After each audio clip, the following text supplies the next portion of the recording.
It's the Growler with PD&Jay. Here to analyze for you today. From Growler bad to Jay's got stats. We hope you enjoyed this episode of the Growler Podcast. Oh, yeah. Paul Dehner Jr. of The Athletic, Jay Morrison of Pro Football Network here with you on the Growler on Wednesday. Jay, we are getting closer. We're getting closer. Like we're really doing it. We're getting closer. Draft weekend, only a week and a day away. So we're almost there. Yeah, 8 days. I try to think back to past years and which one seemed like the longer lead up, the more tedious lead up. It seems like they all bleed together, but it does feel like the home stretch. Like we are a couple more shows, and then it's go time. It's go time. We're almost there. I think I think everybody's everybody's had their fill. It's that point of Thanksgiving dinner where there's like the one aunt who's like, "You sure nobody wants thirds?" Like we're all just, look, I'll save some room for pie next week. All right, that's all I've got left. It's all that remains. So what we're gonna do though is we're gonna do it Fuaga style to my foodies out there. We're just going to shove it down your throat one more time, though. We're going to go.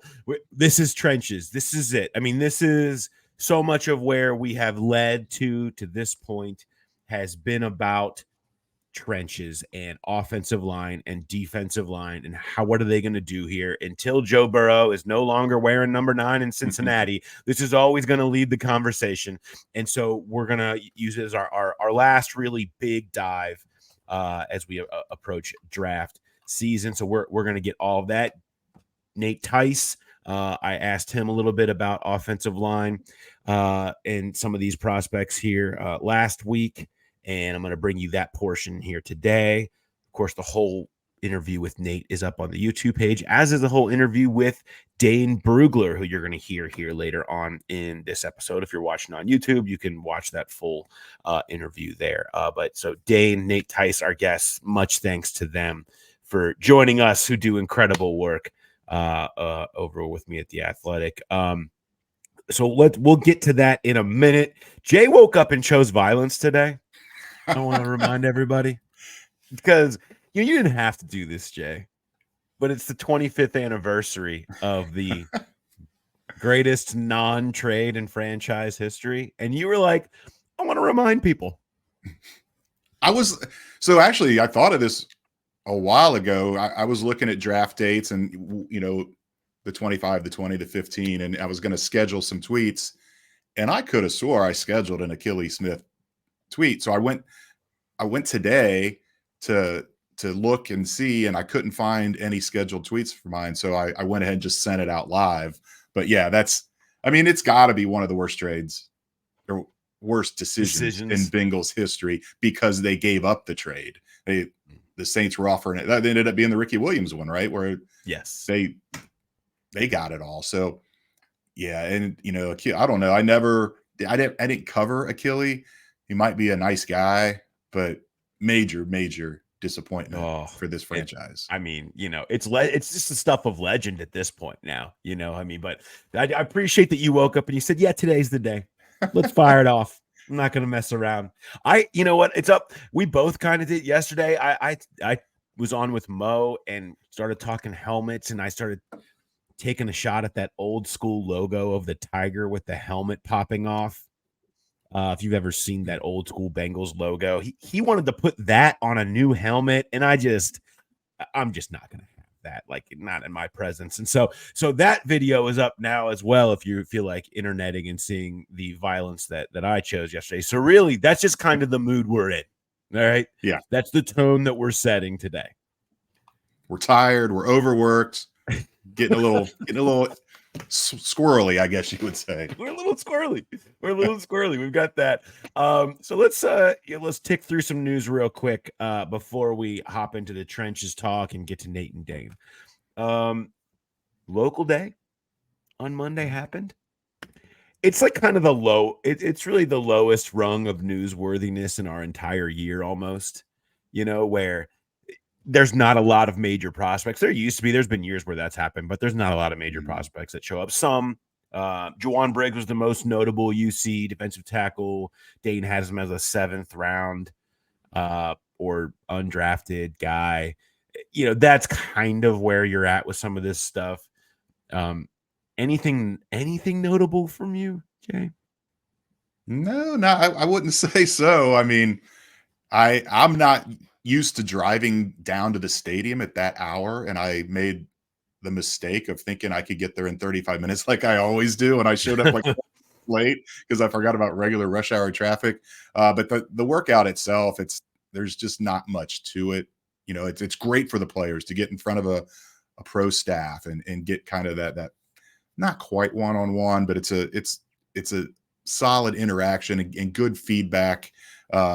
I do enjoy, a lot of times there will be bigger names on the list of invitees and then they don't end up actually coming. I thought I went through the list and there was one guy that was a Dane projected 5th rounder, but it's escaping me now who that was and if he was even there. That's the other thing. You get there and you don't even know who these guys are. There's no roster. They're wearing numbers that they're Bengal jerseys, but they're not. Well, those of us that showed up on time, Jay got a roster, so you just wouldn't have known that. So they were gone. Said, "Screw Jay, he's late. We're not giving him one." That's right. I mean, you got what you deserved. Steel Chambers was the guy, and he was there. He was just in jeans and boots, which is a strong ass move as far as I'm concerned. That's a strong name. Absolutely, no. He was living up to his name there. So, Jay, you got some other stuff. Obviously, open locker room this week. You've got some stories up on Pro Football Network. On Chase, talk Chase Brown a little bit. What was your view on Chase Brown? A lot of movement happening in his room and a bigger role expected for him. Anything stand out from what he had to say in locker room this week? Yeah, I mean, he's always been great talking to us, but you could feel the confidence in the growth. There was just a different demeanor about him, kind of knowing that he, I don't want to say the guy because he's going to be splitting with Zach Moss, but he knows what this is about and the Mixon moving on. And he talked about reaching out to Mixon and checking to see if he was okay, because everybody knows that came as a surprise to Joe. And the one thing that really stood out to me was, I was waiting to ask it, and then someone else jumped in and asked, but the new kickoff rules and if he's looking forward to that. And it was kind of a tepid, it was kind of, I'll do whatever they asked me to do. It didn't seem like he was gung-ho to do that. And maybe there were some lingering effects there, because when he injured his hamstring and went on IR in the middle of last year, he did it on a kickoff return in practice. So I don't know if he's going to be in the mix for that role or not. But there's a quiet confidence about that guy. It reminds me a lot about how Jesse Bates was when he first came in, where it wasn't cocky, wasn't in your face, but this guy knows he's it and he's ready for it. Yeah, and I think they believe that he's ready for it and felt like he proved that last year. And that's the other side of the Mixon move is like, when Mixon's here, it's just a lot harder to split up the carries because of expectations there, who he is. And it really was as much about loving what Chase Brown can be and Zach Moss can be as a compliment to him as it was moving on from Mixon and finding this combo that can be a better fit and giving more opportunity for the explosiveness that we all saw in Chase Brown's game, just the ability to be a lot more dynamic out of the backfield there. And so, I think everyone's looking forward to that and understands that guy who was kind of a lost name in the whole Mixon conversation this year, but was really the impetus of what so much of this is about, was how much they liked his rookie year. We went over and we got nicknames are starting to surface for the Brown brothers, for Trent and Orlando Brown. I like this one. I like Orlando said he had heard Brown County for him and Trent Brown. That's pretty good. It's pretty good. You've got the Cincinnati ties. It is large. It doesn't just sound large. It is large. It's very large county. I like Brown County. Do we think that's got staying power? I do. I think a lot of people are trying to go alliterative with the B and B of some sort, but I like Brown County a lot. It reminds me of Big Country. Bryant Reeves, the college basketball player back in, that's I what guess you that want. in the 90s. Bryant Reeves. Yeah. And so it was he was asked about it and he said that was his favorite so far. He didn't say that they were settled on it. So I guess there's still room for somebody to jump in and come up with something better. But But I do like Brown County, and I don't know if Orlando is even aware that Brown County borders Hamilton County, or I think it borders it. It's definitely in the Cincinnati region. So yeah, it's simple, and it just, like he said, it just sounds large. There's no doubt about that. If you have submissions that you want to put in for the nicknames, okay, you can send them to the growlerpodcast@gmail.com. We'll read off some of the best. Also, if you have questions for Who They Light with Mark and I on Friday, you can send those in now. The growlerpodcast@gmail.com. Send everything in there, and let's hear your Brown nickname ideas. I'm sure Mark and I will try to come up with a few of our own and see where we can go with that. I have a story up on the trenches right now on The Athletic. You can go check that out. It's kind of a dive into the position, some of the similar stuff that we're going to talk about right now. And so let's kind of just go in on this conversation. This is not new. This has been, I was sort of joking yesterday that draft season does this every year. It's this full circle where we start in one place, we end up all over the map, and then we end up right back where we started at the end, right? We end up right back where we started, saying it's really hard to see something besides the trenches being this first round pick. It can happen. It's certainly not impossible, but it's hard to see. Just the draft has given them this gift, and that gift being all these first round offensive linemen. And we've broken them down left and right for months now, but I think we can kind of land at a final resting spot, so to speak, for that. And that's understanding this group. Let's start here. Have you ranked these guys from a Bengals perspective? Let's try to rank these sort of the big six from a Bengals perspective, and let's really see, how you view this group in terms of for the Bengals versus how we think it's going to go. Dane has Joe Alt, Olufashanu, J.C. Latham, Tyler Fuaga, and Amarius Mims as his top 5 at tackle. He has Fatanu listed as a guard here, but he obviously has guard tackle flex and could certainly be viewed as a tackle in the league, and has him right in the middle there, along with next to Fuaga. What do you see as far as, when we know what the Bengals like and what they look for? How do you see it, Jay? Yeah, I have the same exact order as Dane. I don't know. Are Alt and Fashanu even in the conversation? I mean, maybe Fashanu. I think Fashanu might be. Alt, I do not believe is in that conversation, but maybe Fashanu might be. Yeah, but I have Latham as the top of the ones that have the best chance of still being there for the Bengals. I mean, we've seen him literally do it 5 years ago, take an Alabama tackle in the first round. The Pac-12, the Big 12, not exactly known for defense. And so just that element right there where J.C. Latham has faced better competition. He has more starts than any of those guys. I'm still taking Alt and Fashanu out of there. Fontenot had 31. Latham had 27. So he's got the experience. He's gone against better guys. I love the guard tackle versatility. I think he could, if he can't beat out Trent Brown, he could push Cordell Volson to play guard this year. He was my pick for the Bengals in my first mock draft.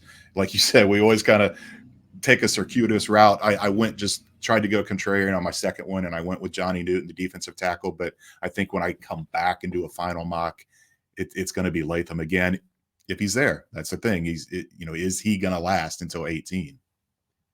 Yeah, Latham makes so much sense just because of what we heard, a couple weeks ago when we talked to Dan Pitcher on here, and you heard him talk about size and power and that anchor, really priority one in his eyes. And this has kind of been the case. We've heard Frank Pollock talk, Brian Callahan talked about it in the past. It's priority one is that firm anchor and pass protection. They're not hiding from who they are. They that is what matters most. They're going to throw it more than anybody else in the league. Burrow wants a firm pocket. Everybody knows that. And these bigger guys also give an opportunity for a little bit more space for him to work his way out, work his way through. The bend around the edge is just a lot wider and easier for Burrow to step through and create those off-script plays that we see, which is a big part of why they've leaned into these bigger guys. Yeah. So for that respect, Latham makes all the sense in the world. I mean, it's not just his size at 6'6", 342. He's just the most powerful son of a gun in the whole draft. Okay. And it ends the moment the dude runs into him, it ends. And that's so much a part of what they want out of that position. So I agree. I just think the rest of the league sees it that way too. And I have a hard time seeing him making it all the way down to 18. It's possible. And so you end up in the other area where you start talking about Fuaga from Oregon State, and you start talking about Fatanyu from Washington, both who they've had in along with Amarius Mims. And we know what that means. That's that group. They will center in on who they think is most likely to be the ones that they're picking between every year and bring them in. And those were the three. And I think you can see why that might be the case. Because it does seem like there's a good chance them. And that's the variable to me, though, Jay, is 100%. How do you feel about Amarius Mims sample size? I think it's the variable of the entire first round. Because if you are comfortable with it, if you do think that it's not a big deal and it's a risk worth taking, and somebody will, then I think he makes as much sense as anybody that we listed, and I would make him maybe the most likely player for them to select at 18. But we don't know that that's the case, and there's not a lot of history of this team taking guys with a limited sample size like that. And they do get nervous about things of injury history and not playing a ton and wanting more proof of concept. I asked Duke Tobin about that specifically at the combine, and his point was, I want to know the why. I have to be really comfortable with the why. Okay. And, part of that why was, who were you sitting behind? Right? Was it a future first rounder? It wasn't. I mean, he wasn't behind a future first rounder there at Georgia. And there were injuries that were part of this conversation too. And I think all of that makes me believe that they're not going to be totally comfortable with the why here. It's a risk. Okay. And for a team that's swung and missed on offensive linemen before, taking the riskier one, the boom bust, is very non-Duke Tobin like, in that he's Mr. Doubles. Yeah. We talk about Duke's strategy, not home runs, doubles. Wants to hit doubles. Amarius Mims is not a doubles swing. He is a out of your shoes home run swing. And maybe you end up with that. And what else do they want to do with their offensive linemen? They want doubles offensive linemen in general. Yeah. They want serviceability. They don't want big time weaknesses. They don't want Obuehi. Show me that you're going to have average at best or at worst. I want the floor. They want high floor with this pick. They want high floor on their offensive line. They want high floor with their draft strategy. And that's why it makes me unsure about Mims. He may look the part. He may look, when he played for Georgia, like a guy, man, he may make you drool thinking about it. But he's not a doubles swing, and that doesn't make sense for me from a Duke Tobin Bengals perspective. That's what I would be surprised if he ended up being the guy for that reason. Yeah, there are spots in the draft to take home run swings and kind of lean in and try to tap into that high upside, that high ceiling. I don't think 18, even first round, is somewhere to do that. And I don't want to go too much into I don't want to spoil what Dane said, but there was one thing in your conversation with Dane that really stood out to me. And when he was talking about Mims, and he said there's a big difference between raw and inexperienced. He said, this guy's not raw.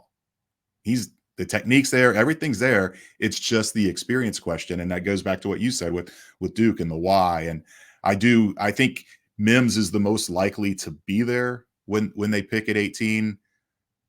I think he's the most likely for them to pass over and go in a different direction, go defensive tackle or one of the other ones if he's there, just because of that, because the uncertainty is too great. It goes back to what we said all those years. I don't know. Like I said, they all run together. The no donkeys approach. And yeah, maybe you're getting an all pro and maybe you're getting a donkey with him. I don't think they can take that risk. No. I think Fuaga is the one that I like the most. He's the double swing here, in my opinion. He's played right tackle. He's played it well. He has all of that nastiness. You can almost hear Frank Pollock now considering using glass eaters again. Like he is of that type that they like, and he's done it. He's played at a high level. He's a top athlete. He's powerful. Like, to me, he's the one that's the double for them today. And outside of Latham, who I think is in that same conversation, done it, right tackle, powerful, SEC, all of that stuff. I think those two guys are the doubles. And then I start, you start having other questions with the other guys. Yeah, Fatanya's an incredible athlete, and he can play every position. And the versatility of that, the possibility of what you can do to get your best five out there, love that. Like, that's gonna push him up to make him more of it. He's a double because of that. But there's a touch of projection going to the other side, some of the other stuff there. And then Mims is obviously the home run swing. So knowing who they are, though, I think that's why I would have Latham and Fuaga. And then you got Fatanya right there pushing them, and Mims below that amongst that conversation. But you've heard us talk about it now. Let's take this moment to bring in Nate Tice and a portion of what we recorded with him last week, but we switched topics midway through. The full interview up on YouTube if you want to go watch that. But let's listen to Nate here talking about offensive line and defensive line. In terms of the offensive linemen, the tackles, we know the Bengals aren't shy about talking about what types of offensive tackles they like. They're massive. We know that now. We know what they're leaning into here. It's not a secret. I approve. With that, knowing that lean and that style that they feel, how would you rank the tackles for the Bengals at 18 from all of these top guys, and also throwing in Orlando Brown's been very vocal about, I'm a left tackle. It was important to him. It's why he came here. I don't think they want to bring anybody in here and force Orlando to move. They're happy with him. So knowing that it's right side, knowing their size, how would you look at that group, that top, what is the top six? Everybody keeps kind of 6 or 7 and people keep throwing 6 or 7. Yeah. Mm-hmm. Oh man, I love this line class because Mike, you just said was like, oh, I'm just a left tackle. There's so many guys in this class that it's like, I could see them at a couple spots, and usually in a good way, not like they have to play there. The guys at the top, Joe Alt, I'm sure they'll be gone before the Bengals pick. He seems like a lock to be in the top 10. A guy that was battling for him and still technically my tackle 1, and I might swap him with Alt is Olu Fashanu from Penn State. To me, he's a left tackle only. And I mean that in a good way. I think he can be that, but it's one of those, I would draft him. Your left tackle. Okay, we're not moving you around. Maybe the Chargers, that's a whole different discussion. If we're talking about just, we want this big boy that can play right tackle, that's JC Latham from Alabama, who I see as close to Alt and Fashanu than other people do. And I think he is growing a little bit. He looks like a guard. He's 350 pounds. He's built, I keep saying the term, he's built like a globe. He's built like our logo right here. Where you have the growler, right? He's built like that logo. But he moves really well. And I think I've seen some people go, oh, he has to play guard. I'm like, why? He's a good athlete and he's got good feet. He's got good hands. Like he's the best run blocker in this draft. He's so strong for what they've been leaning into tackle wise. That makes all the sense in the world. The problem is I think other coaches that like their beef might be taking him before the Bengals select. I think Callahan will like him. With both Callahans, the head coach and the offensive line coach for the Titans. I think they will like him. I think the Chargers love him. They've spent a lot of time over there. I can see Harbaugh really liking him. But if he falls, that's like done. Do it. If he does have to play guard rookie year, we can we'll find a spot for this dude because he's that worth that type. If you're talking home run swing and this guy might fall, it's Amarius Mims, who is right tackle right now at Georgia, but has the upside of being a true bona fide left tackle. Just one of the weirdest studies I've ever had. He's only played 8 games in college, but his tools are, he has the highest ceiling about anyone in this draft. And this is a draft of Marvin Harrison, Caleb Williams, Drake May, all these guys, all these receivers and stuff. Like he has that type of ceiling. It's just that it's a home run swing. But man, he'd be a fun one if they were trying to find some guy, not go on this merry-go-round and maybe find that bona fide blue chip guy. He's one. But the guy that I think is perfect for the Bengals, because we need to fill these spots throughout the years. Do we need an interior guy? Do we need a right tackle next year? We're not sure. There's two really, but the one I'm thinking of is Troy Fontanu. I'm always messing up his name, from Washington, who I think could play all 5 spots. I'm a huge fan of him. I have him at number 10 on my big board. This is the type of range I think he'll go. Or Graham Barton from Duke, who I think could play right. I think he can stay at tackle, but I think he's really, really going to be end up at guard. But I do think he can play right tackle down the road. I think he's that athletic, has plenty of length. So those are the guys I've looked at. I know the last one was Talise Fuaga from Oregon State. He's a right tackle right now. I think he'll be best as a guard. Some of the tackle pass protection stuff has me a little iffy, but maybe the Bengals want these guys to be run first. So, maybe that's not the worst thing overall. I don't know. I'd rather have a guy pass protecting my franchise quarterback that has some injury history. I'd much rather have a guy protecting him first. We'll figure out the run game later. But why that took me so long to explain, there's a lot of guys. There's a lot of talent at the top of the draft, and especially where the Bengals are picking in the teens. Best pass pro out of all of those, of the 4, I guess, take the kind of left tackle guys out of best pass pro, those 4 that you mentioned there at the end. Who do you think? So, okay, like Barton, Fontanu. I guess throw Barton in, Latham, Fuaga, Fontanu. The best pass pro. I know. I always thought it was Fontanu, but it's Fontanu apparently. He's just a technician, and he had long. He's just 6'4" flat, just 6'4" flat. So I think that's thrown a lot of people off. Like he can stay at tackle, but he has over 34-inch arms. He's got great hands. He's got great feet. I mean, his combine showing was one of the better offensive line combine showings I've seen. I think he's a star. Okay, maybe he can't play left tackle. I still think he can. Okay, there's 4 other spots, even center. Mike Golick Jr. and I have talked about this, and I've mentioned this on our shows. He has an ass for a center.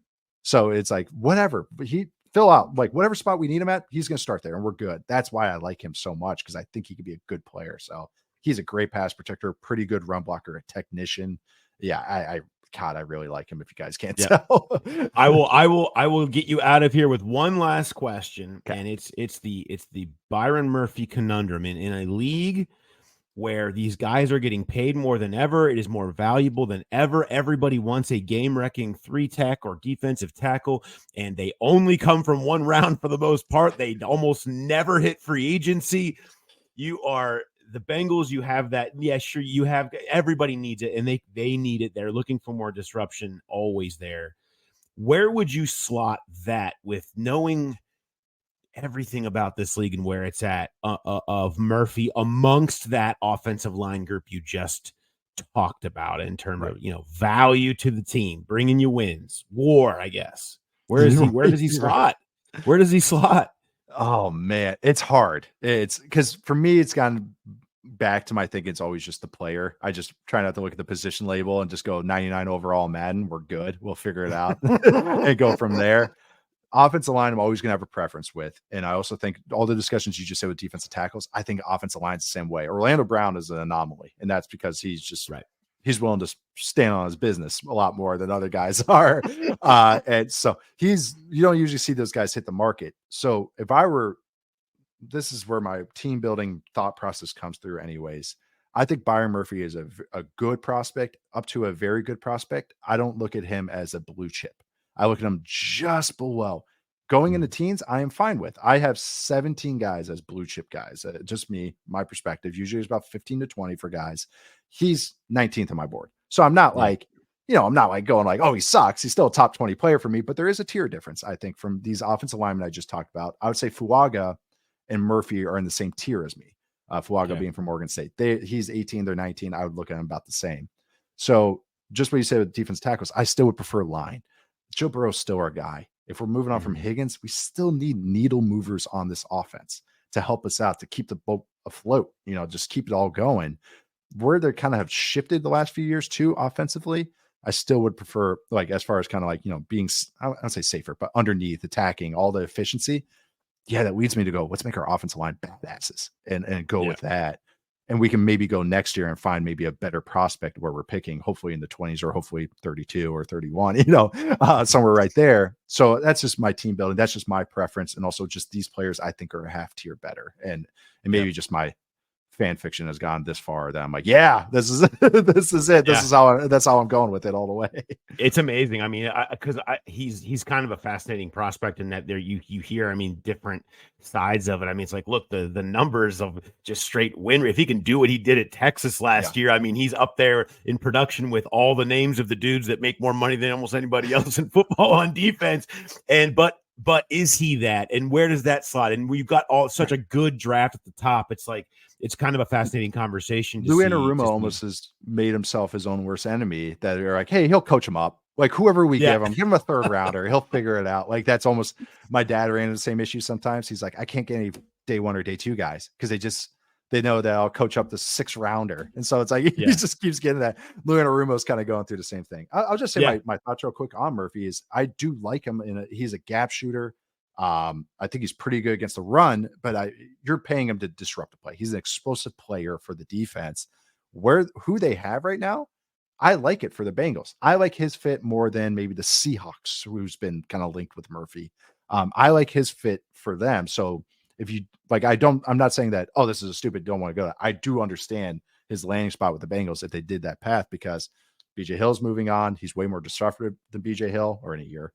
Sean Rankins is a plugger. If you have a plugger, you need a guy that can disrupt. That's the classic 1-2.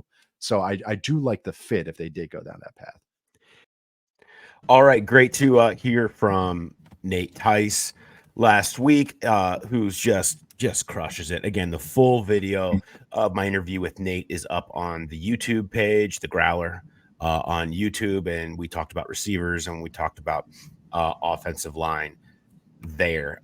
One thing I want to do before we move on is I want to talk to you guys about my2dheroes.com. That's the number 2, my number 2dheroes.com. Jay, did you ever have action figures when you were a kid? Like, were you a wrestling action figure guy? I know I always had a few. No, I didn't have action figures. I had the like little green army men. And we would set them up in rubber bands, shoot, and whoever knocked down the other team's battalion, I guess you would say first. And we did that. We would build Lego bunkers for them to hide in. But I never had the true action figures when I was growing up. Yeah, well, I had wrestling. Like I was into wrestling as a kid. I mean, Ultimate Warrior, Macho Man, Hulk Hogan, of course. Yes. Had all of those dudes. Well, this is so cool. So my 2D Heroes, they'll take, basically these action figures that you knew when you had when you were a kid, whether it's Star Wars, whether it's Frozen. My girls are like already like, I want the Frozen one. And they'll turn them into these 40-inch tall magnets, and like that you can put them on your wall. They hang really easily. Again, it's really, really cool. And so I mean, my kids are just going to be like, yes, Elsa's going right here, right up on my wall. And I'm like, yeah, I'll take Ultimate Warrior, please. And you can put that next to my bed. Not sure what my wife will say about that, but they're really cool looking. They're outdoor safe. They're waterproof. You can easily hang on your wall, and they're fun. They're great for the collector who kind of has it all. The website again has the number 2 in it. That's my2dheroes.com. You can go and look at the entire group of all of the options there. There's so many. Like I said, Star Wars, wrestling, you name it, Christmas stuff, Halloween stuff, great for decorating. So make sure you go check it out. Really cool deal over there. So go to my2dheroes.com. Jay, you know what else I have? We were talking about this before, and I was like, I don't know if people know this. I was like, I have this Rocky from Rocky IV. Shout out to my guy Sam Green, who you've heard him on this podcast before, photographer over at the Inquirer, who gave me this for my birthday, because we always used to joke about the Rocky IV robot. Okay, and that was the little robot that they gave to Paulie for his birthday that would bring him anything and talked and said all kinds of stuff. And he was like, happy birthday, Paulie. Happy birthday, Paulie. And so Sam would say that to me all the time. It was like my birthday. So he actually found the action figure online. And so I keep this in the background here, along with my my Apollo Creed, of course, who has very questionable things happening with his eyes there. But always keep those right here with me. And then you pointed out you haven't seen Rocky 4. But you've seen the other Rockies and then quit after Rocky 3. And I am personally, now I know you're not a movies guy. We've gone down this road before. Yes. But I am personally attacked by this. Like you have to go see Rocky 4. Like I just didn't know many adult males anymore that hadn't seen it. Like, what do you do when people start quoting it all the time? Or how did you ever hang out with me? You must be confused a lot. Yeah, well, it just seemed like the Rockies all kind of started blending together. And but what year did Rocky 4 come out? Mid-'80s, Cold War, man. It was the center of the Cold War. I mean, you were. Was that the Russian one? The big Russian? Okay, I did see that one. Oh, come on! I did. I just don't remember it. I did. I rarely saw movies sober in that era, so you just you forget some things. And, oh my God! Well, but anyway. I did look. I looked at because you mentioned that little Paulie, the Happy Birthday Paulie robot, and I did look it up on eBay before we started the show. There's 2 listings for him on eBay. One's for $29.99, one's for $99.99. Whoa! So not that you're ever going to sell it, but it is nice to know the value on those things. But that's a pretty wide range. This is with me for life. I'm not selling this to anybody. Love it. All right. Okay. Sorry. Had to get that off my chest. And then it turns out you actually watched it because, of course.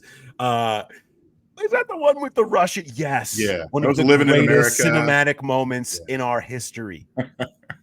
Anyway. All right. Speaking of the big Russian, Byron Murphy's got some Ivan Drago to his game, man. This dude is indestructible. And I think, so I want to start with you, Jay, on the Byron Murphy topic, the same place that I sort of started with Nate, in that, where should he slot? I mean, at what point does Murphy become a better option than the offensive tackles? And is it only better than one? Is it better than two? It's the question of round one. It's the question of the trench draft. And there's a real question of whether he's even going to make it, because I just feel like the scarcity of a real dude and what's happened in free agency with how much money these defensive tackles are getting paid, not just free agency, extensions, Derek Brown, we see all these that have been happening. I just have a hard time believing that he actually is going to make it to 18 like you see. And really, he's the most mocked player to the Bengals, I think, now when you look around. Where do you see him in the mix with these tackles and view that conversation? Yeah, it's hard to tell. I mean, I see him as he's right there with Johnny Newton, and almost everybody has Murphy a little bit ahead of Johnny Newton. Ian Cummings from Pro Football Network likes Newton more, and I think he's a little bit of he is an outlier there. It's funny. I run a lot of mocks, just to the simulators, just to see, how many tackles go before the Bengals pick at 18. Murphy's almost always there, but you're right. It only takes one team to want that guy, that valuable of a position now, to take that off the table. But I don't know if I was placing odds on it, I say the Bengals are going to have that decision to make. And the question is, how many offensive tackles have to go off the board before they would lean into that? 5, maybe 4. I don't know.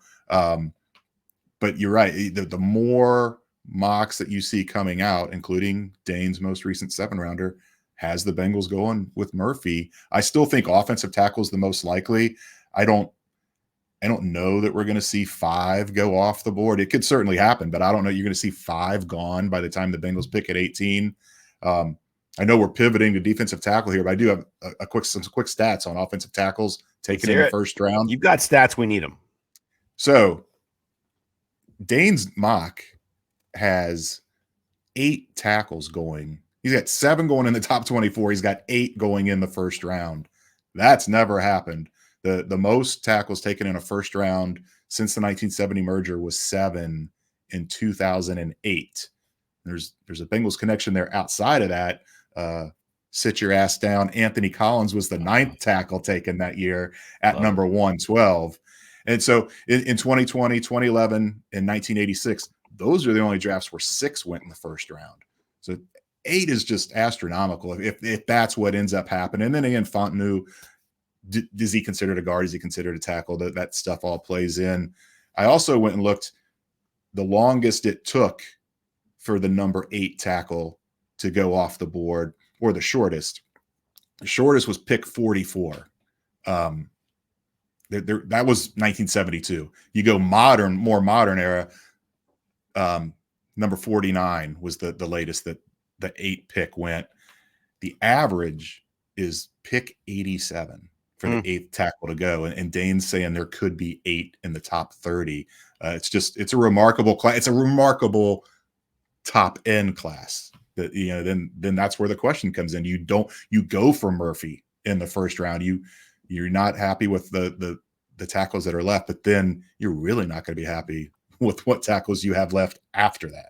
Yeah, and that's something that I went through in my offensive line piece today, was not just trying to put these picks in perspective in terms of expectations for year 1 and year 2 and hit rates and things like that. But where's the cliff? Where do we typically see the cliff in production? I went all the way back to 2018. I went through any offensive tackle drafted in the first 3 rounds that played at least 500 snaps as a rookie to get a view of that first year and what those careers look like. And there is a cliff. there's a cliff after about that top 15, and where you see a lot more disaster scenarios, and you typically avoid the disaster at the top. You may never get blue chip. Like, that's, you don't know there. The projection's too hard, but you typically know that you're not going to get stuck with a major liability up there in the top 15. But after that, there's a lot of liabilities that show up. There's a lot in pass protection specifically. That's what I focused on, since we know that's line 1. This was just looking at pass protection grade on PFF, and you just see a lot more issues.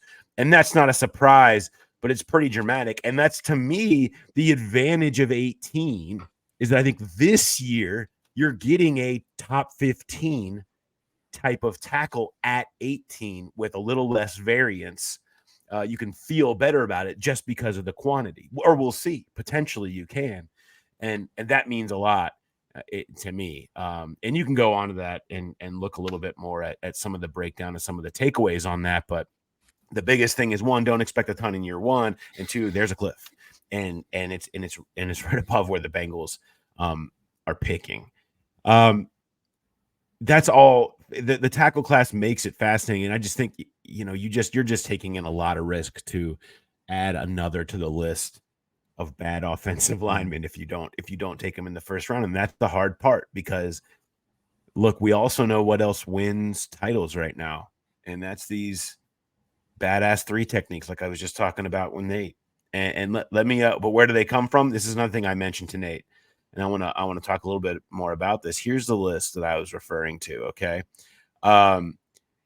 What I'm talking about is this is a list of the top performers amongst defensive tackles in Power 5 schools, going back the last 10 years, each year in pass rush win percentage and true pass set win percentage. So true pass set takes all, screens, play action, quick throws out of it.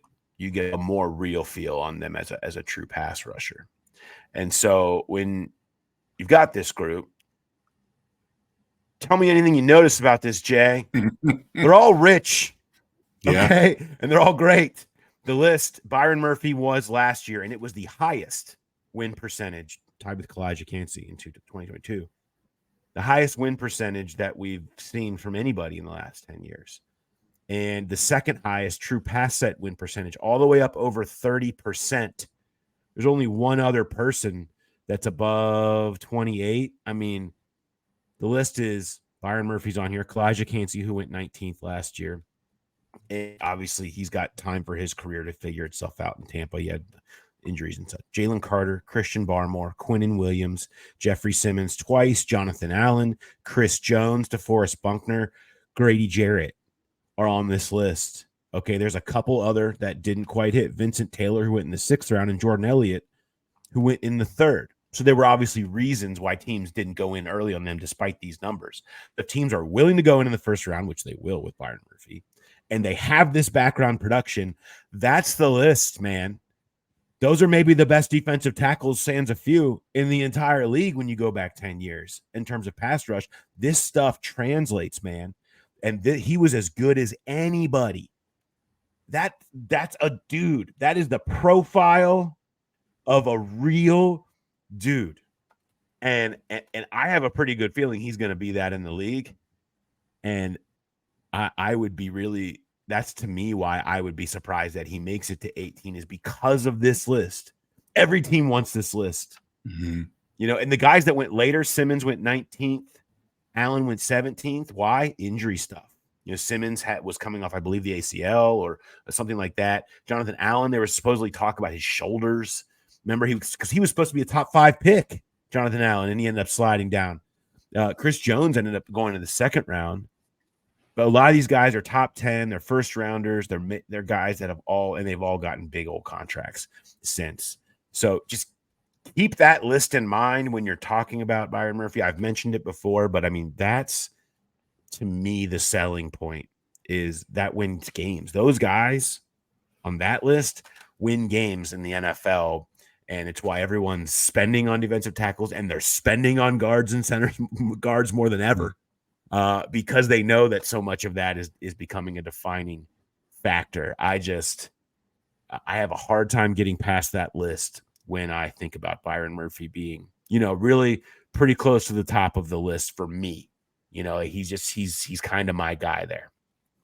And I think it's important to remember too that it's not an either or. Yes, he is great pass rush, and the Bengals have this need for a run stopper, but it's not like he's a slouch against the run either. He's a pretty good run defender for his size. I mean, that's amazing to see 2 of the top 3 in the last 10 years to be that guy. And they're throwing it more. I mean, anytime you're talking about winning percentages, it's harder to have a higher winning percentage the more you're doing it. And a lot of true pass sets for the guys that are playing these days. So I don't know. You might be convincing me that he's not going to be there at 18. Am I selling you? I think you might be. Well, I just think we know what's happening with the league, and we mentioned all these guys. You know, there's nobody that you can count on like that, and maybe a few of the others. You know, whether we're going to talk about Newton or some of the other guys around 2 or 3, like there's some stuff to like there, certainly. I mean, but these real players, the real defensive tackles that are the real game changers, you just so rarely find them outside of the top, like I was mentioning with Nate. I mean, it's that's just where they come from, because you have to have a certain level of proof, and it's easy to project, and so those guys end up going very high in the draft. And I don't like your chances at 49 to get somebody that could do anything in the vicinity of what Byron Murphy could do, and that's why if he's there, and we've seen him in so many mocks be there, I have a real hard time hitting the pass button, and I don't know that they would. And I've said this before. I think someone jumps in front of them for him. I think that people see the Bengals and the Rams, and that would see him as a real guy, and they'd have that need, and they'd be willing to come up. I think that is something that to keep an eye out for on draft day as well. But if you're keeping an eye out for anything on draft day, just keep an eye out for Dane Brugler, because I mean, the beast is going to be in full effect over the course of that weekend. It continues to hold a screen in front of me, as it has since the day it came out. And everybody should have it. If you don't have it, it comes with your subscription to The Athletic. And so subscribe today, go to the beast, and you'll have everybody that gets picked. You'll have a full in-depth scouting report on them, because the work that he does there is incredible. So on that note, let's welcome our good friend from The Athletic, Dane Brugler, in to talk about trenches. cornering them on trenches. Now I'll sneak in some other questions too, Yeah, but I'm cornering them gotcha. on trenches. Here's Dane Brugler. All right. Hello, YouTubers. Hi. Behind the Good to scenes. see you. Dane's full interview up as a YouTube video. You can go right over there and watch it now to check that out. And enjoy all this great behind the scenes YouTube footage that we're giving to you. But for now, for the sake of brevity here for our recording now, let's get started and move on past that interview. All right, much thanks to Dane for sharing his time. He's insanely busy. He's doing every show and podcast in the country and always makes time for us here, and very much appreciated it. And his wealth of knowledge is truly incredible. To tag on to where we left off with Murphy, the other side is he played next to T'Vondre Sweat. Mm-hmm. That was an interesting mention there at the end, wasn't it? It really was. And I'm interested. I'd like to ask Dane where he had Sweat before the DWI. He's got him as a 4th rounder. I don't think I've seen anybody have him that low before the DWI happened. And they have the Bengals pairing up. It's something that they have leaned into quite a bit. I don't know if it's circumstance, but drafting teammates in the same draft is something that they have really gone to a lot. And I told you I was going to have some trivia. I didn't tell you what it was going to be. So I was going to ask you, well, first of all, you got let me count it up here. 1, 2, 3, 4, 5.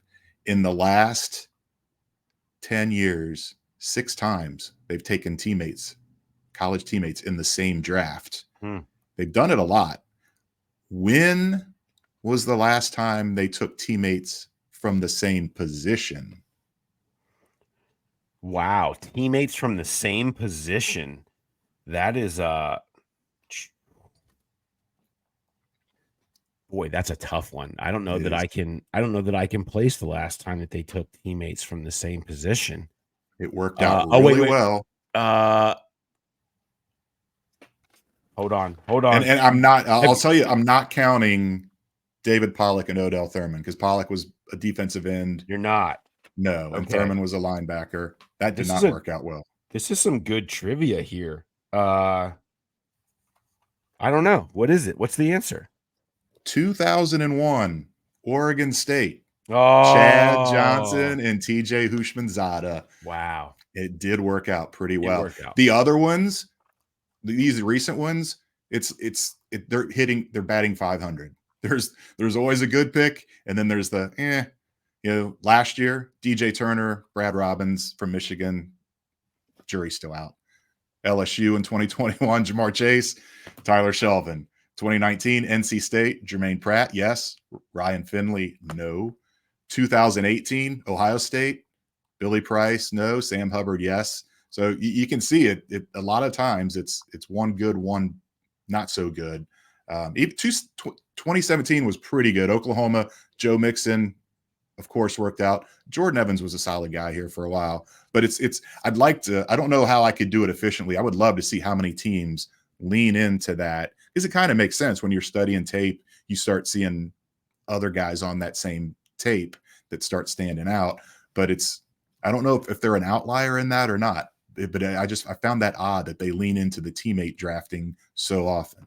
It wasn't the same draft, but I think what applies best here maybe is Burrow and Chase, because the way they play off of each other, right? The way Murphy and Sweat played off of each other as the big, powerful guy next to the what Murphy is, which is a little bit of everything, but obviously more pass rusher, is the interesting thought of that being the combo. And, and the way that TJ and Chad played off of each other, when you get them at the same position you've seen how that works together. And Burrow and Chase is going to be the gold standard in terms of understanding chemistry when you bring somebody in. But I think there's a bit of that to Sweat and Murphy. Now, at what point could you get Sweat right now? Like you said, any point in day 3, could be something. And you mentioned Shelvin earlier. I mean, he's gonna be Shelvin, like it's gonna be a boom or bust. With Shelvin, it was like, I don't know, can you count on him to get motivated and get his weight under control and all of those things that were a part of his conversation? Well, he couldn't, and that's why you got him where you did. I mean, Shelvin was 4B. Yeah, he was 4B that year, 122. That wouldn't surprise me.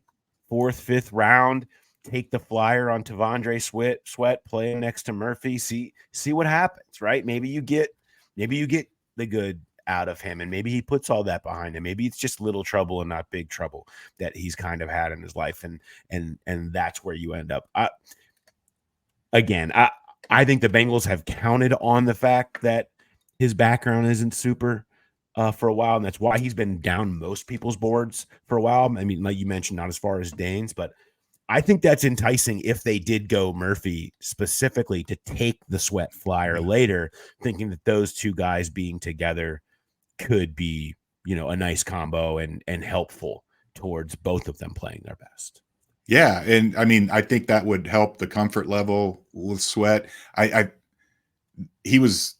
He's kind of labeled, like Dane writes in The Beast, a party boy and a class clown type. And I think coming to the Bengals, meeting up with BJ Hill, who's class clown all the way, but dead serious when it comes time to play in football, and Sam Hubbard and Trey Hendrickson, no nonsense. You got guys like that on that D line that can really help him see the light, so to speak, if a DUI wasn't enough to see the light. And I wonder about that too, where is that almost a better scenario where he has the incident with consequences before he gets in the league, and that's really the impetus to getting things turned around and taking things more serious, as opposed to coming in the league and getting the contract. And I don't know. I've never met the guy, obviously, but I'm intrigued by it. And I don't know that you wait till the 4th because they're picking so late in the 4th. Do they take him with that comp pick in the 3rd just to make sure no one else gets him if they do really like him a lot?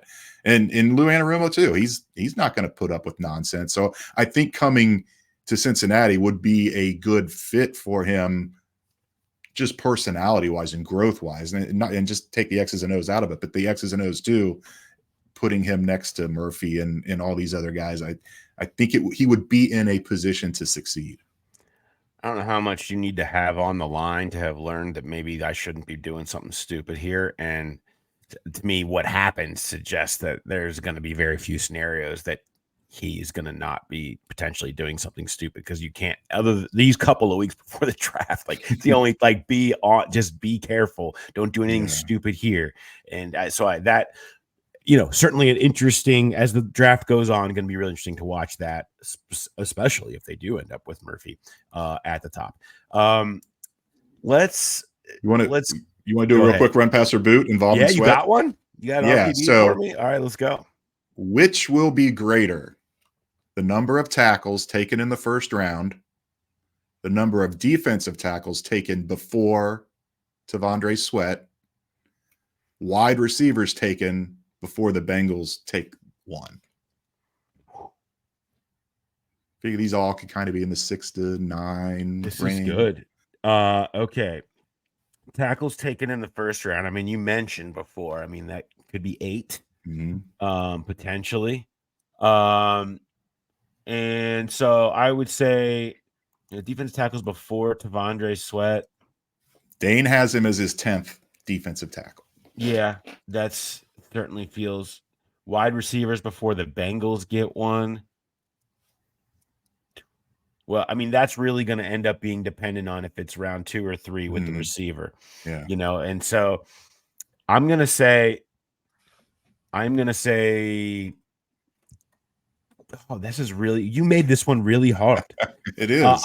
I'll say tackles taken in the 1st round. I think 8 is about the right number, so I'm going to put that one in the middle. The highest number, I think I'm going to say wide receivers taken before the Bengals get one, because it's hard to say for sure that they'll take one in round 2. I think they could, but there's obviously a pretty good chance that it ends up being 80 as well. I mean, that's it's just one position. And I think tackles taken in the first round is definitely going to land at 8. Defensive tackles before Sweat, I think, could be pretty high too. So I will.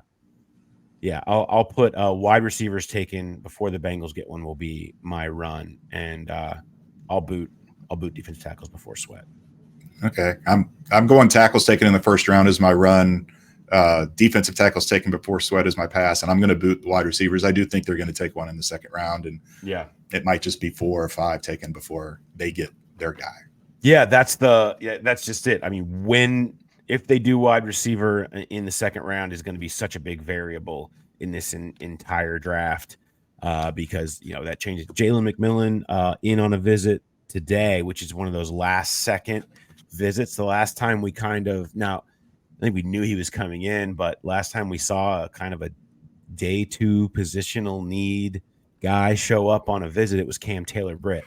And so keep that in mind when we talk about the slot receiver from Washington, who, when we on the receiver show, you heard me big Tyler Boyd vibes when I watch and see the way that he plays and the way he was used and all of those things. So it would certainly make sense he could end up being a target, and he could be one of those that does make it to 80, or maybe they package a pick or two to move up to make sure they get him a little earlier in round 3 or whatever. Again, these receivers, very hard to pin down where they're going to go once you get past the top tier. Everybody's going to have them in a lot of different ranges. So just keep that in mind. Little nugget, little note to drop into the back there. We've seen that type of thing before. One other thing here, we should talk about a little something, that we've seen, that we heard Dane talk about, and that's interior offensive line. It's certainly something that is going to happen at some point. The future is just not set. The depth is just not set. I mean, Trey Hill was on the roster last year. Sharping's not back. You've got Cody Ford. He's kind of your number 6 right now, first guy off.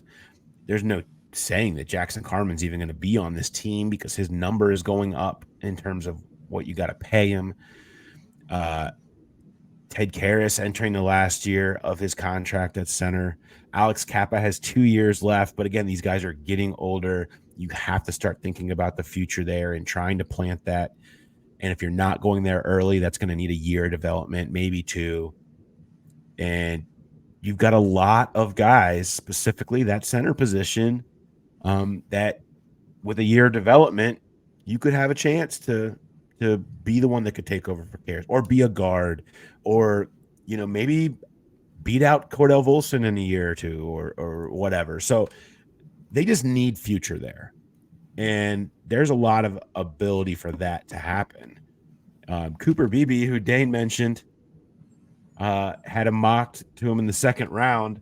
He was an all Bengals trends team for me on the when you look at all the stuff, the captains and the places they like to go, the ball loving, glass eaten, big giant, a powerful interior offensive lineman. He certainly fits. That would be an aggressive move, but I think that's where I start, Jay. I don't know about you. 49 is open for me. I wouldn't be stunned if it was interior offensive line. I would think somewhere in those 4 picks of the second rounder, the 2 late third, and that pick in the 4th. I think one of those is an interior offensive lineman. I think it's a pretty good bet that that's the case. Yeah, I mean, if there's a guy that's there that they like a lot, I still wonder. I mean, you look at, it's kind of the opposite of the tackles, where the tackles are top heavy. Those interior linemen, it's bloated. There are a lot of options there, and like that Dane has projected 4th through 6th round. And maybe this is a draft where you've got the 10 picks and you can throw multiple darts at it. Then the wild card is, the tackle they take. Is it a guy, a Fuaga, a Fontenot, a Barton that has that versatility that could play guard, even Latham? Does that have a ripple effect on when and how many interior guys they take? But that just feels like a 4th and a 5th, a 4th and a 6th will be where they will target that. I was surprised. I mean, you're right. BB fits everything that the Bengals trends, but I don't know.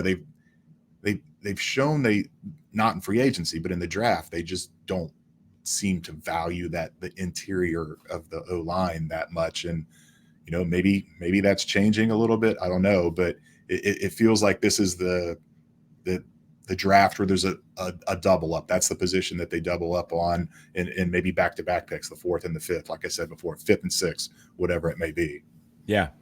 So I would think, there's a great chance of seeing one of these interior guys though come off at some point there. 3rd, 4th, those picks certainly feel ripe. 80, 97, you get into that 4th rounder.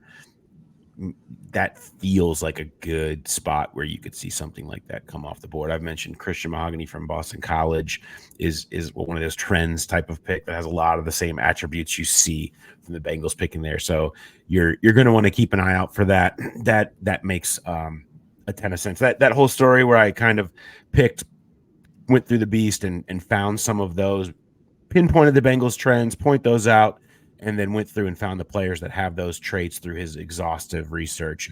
It's up on the site. You can go look at some of those names now. So go check that out. All right, Jay, we don't have any growler bets to update. We're waiting on J.K. Dobbins to see if I can officially put away that win. So it's nice to know. You've already trivia'd me, and we run passer booted. We've checked all our boxes off. So we've gone deep into the trenches. We've done it all. Arby's. Let's wrap this thing up with some Arby's. Do you have some good anything related Bengals inside extras or stories for me? Well, one quick one is I did a double take when I finally got to the pro day or the local day workout yesterday. The new special teams assistant coach, Ben Jacobs. Mm-hmm. I thought it was Callie. I was like, what's Brian Callahan doing here? And I was going to see, we figured out how to bring up photos. I was going to go and get his photo and bring it up to show what I'm talking about.